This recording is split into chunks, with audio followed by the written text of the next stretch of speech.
Yes, it is time for another Today I Learned. This week, it's my turn to drop some knowledge on yours and Amir's butts.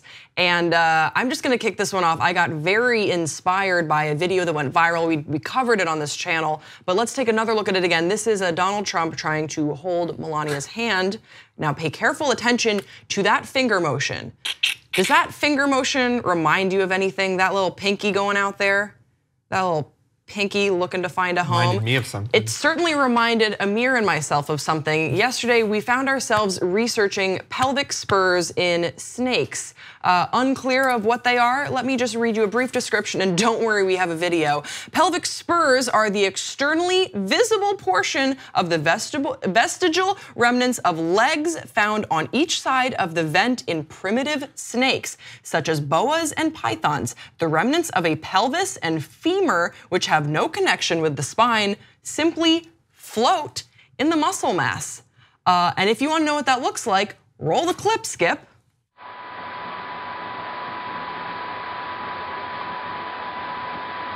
Look at that. And that's like the little, so Amir and I were making fun of Trump's little pinky reaching for Melania's hand, and then Amir was like, oh, that's like, snakes have legs. That's what you said initially. I was like, they do not have legs. He's like, yeah, snakes have little legs. And I was like, hell no. We looked it up. It is indeed pelvic spurs, and creepy as hell.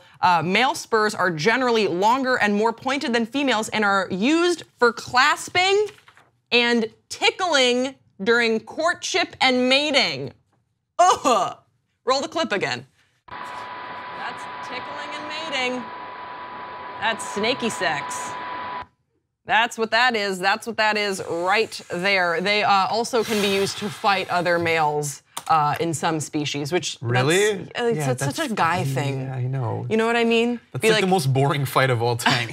I'm gonna get you. Yeah. So that's one thing that I learned. The other thing that I learned, and this is just, what a weird little rabbit hole I found myself going down. So you know that movie Titanic? You probably thought this is probably the one of the best, and if probably only, movies about the Titanic that will receive critical acclaim. Well, you would be wrong. And it certainly was not the first, because there was a movie that was released 29 days after the Titanic sank, starring a survivor of the Titanic called Saved from the Titanic. It is a 1912 American silent motion picture short starring Dorothy Gibson, who is an American film actress who survived the sinking of the RMS Titanic on April 15th, 1912. It premiered in the United States 29 days after the event, and it was the earliest dramatization of the tragedy. Did they sink a ship in the movie? So yeah, so this is a little bit interesting. The plot involves her recounting the story of the disaster to her fictional parents and fiance, with the footage interspersed with stock footage of icebergs.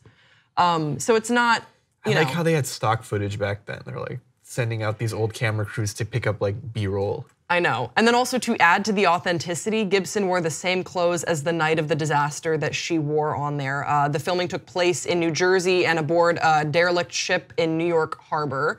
And the film was released internationally, and it received large audiences and positive reviews, although some people, you'd be surprised, criticized it for commercializing on a tragedy.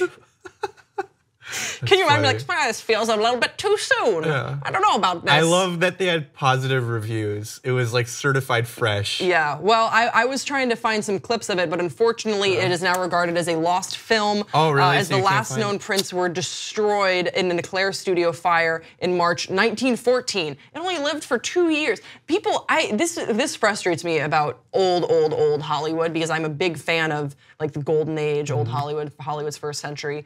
And the things that they just thought were like, oh, no one's gonna really wanna see this again, and that they would just destroy, like, what's the point, you know? So much of it is not preserved. And so that now we only have a few printed stills and promotional photos that are known to survive. And she also, the actress, suffered a mental breakdown following the completion of the film. So there's that. And then lastly, this was just sort of a fun TIL. I didn't know that you could find on Wikipedia an entire list of Barbie, the dolls, family, and everyone that has ever entered into the Barbie world, I don't know why I should be surprised because Wikipedia is incredibly comprehensive these days, but they have like a little history. I don't know if you, okay, there, you can just see, yeah, okay, well, that's not helpful. But you can just see there's like a whole thing that you can scroll through. Like, for example, Anastasia Stacey Roberts, introduced as Kelly in 2005, December 30th, wedding day, Midge gift set as the flower girl. This doll is often confused with Tootie, although the Tootie character had been discontinued for years at this time. Kelly was renamed Stacy shortly thereafter, and the Kelly name was used for a younger character. Todd's packaging did say twin brother of Stacy. Like, so there's like a whole lore and backstory to all. What's Barbie's last name? Roberts. Roberts. Her full name is Barbara Millicent Roberts. She was born in 1959 and has had so much plastic surgery. Yeah. Described as a teenage fashion model on the original packaging, according to Random House Books, the character's full name is Barbara Millicent Roberts. What about Ken? Is it Ken Roberts? Ken is Kenneth Carson. No, ew, you thought they were siblings, Barbie and Ken? I thought like maybe she took Ken's last name. She's a teenager. You are bizarre. Wait, so Ken and Barbie, they don't have a relationship. They date. They're not but married. They're teenagers. But why do they have like a car and stuff together? Like, because they're living life on their own terms. You obviously need to like polish your Barbie fan fiction. You know what? I really want to just flick you off right now, but I don't know if I can do that. Ken Carson. Not that flick.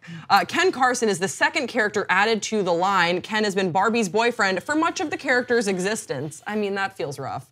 After a short break, they got back together, according to the 1960s Random House Books. Ken's full name is Kenneth Carson. In Barbie fashion comic number 34, which you guys have all read, so you probably know this, but for those one person that haven't, Ken's mother is named Edna in Barbie fashion comic number 52, which again, we all read. Edna's father is named Kenneth.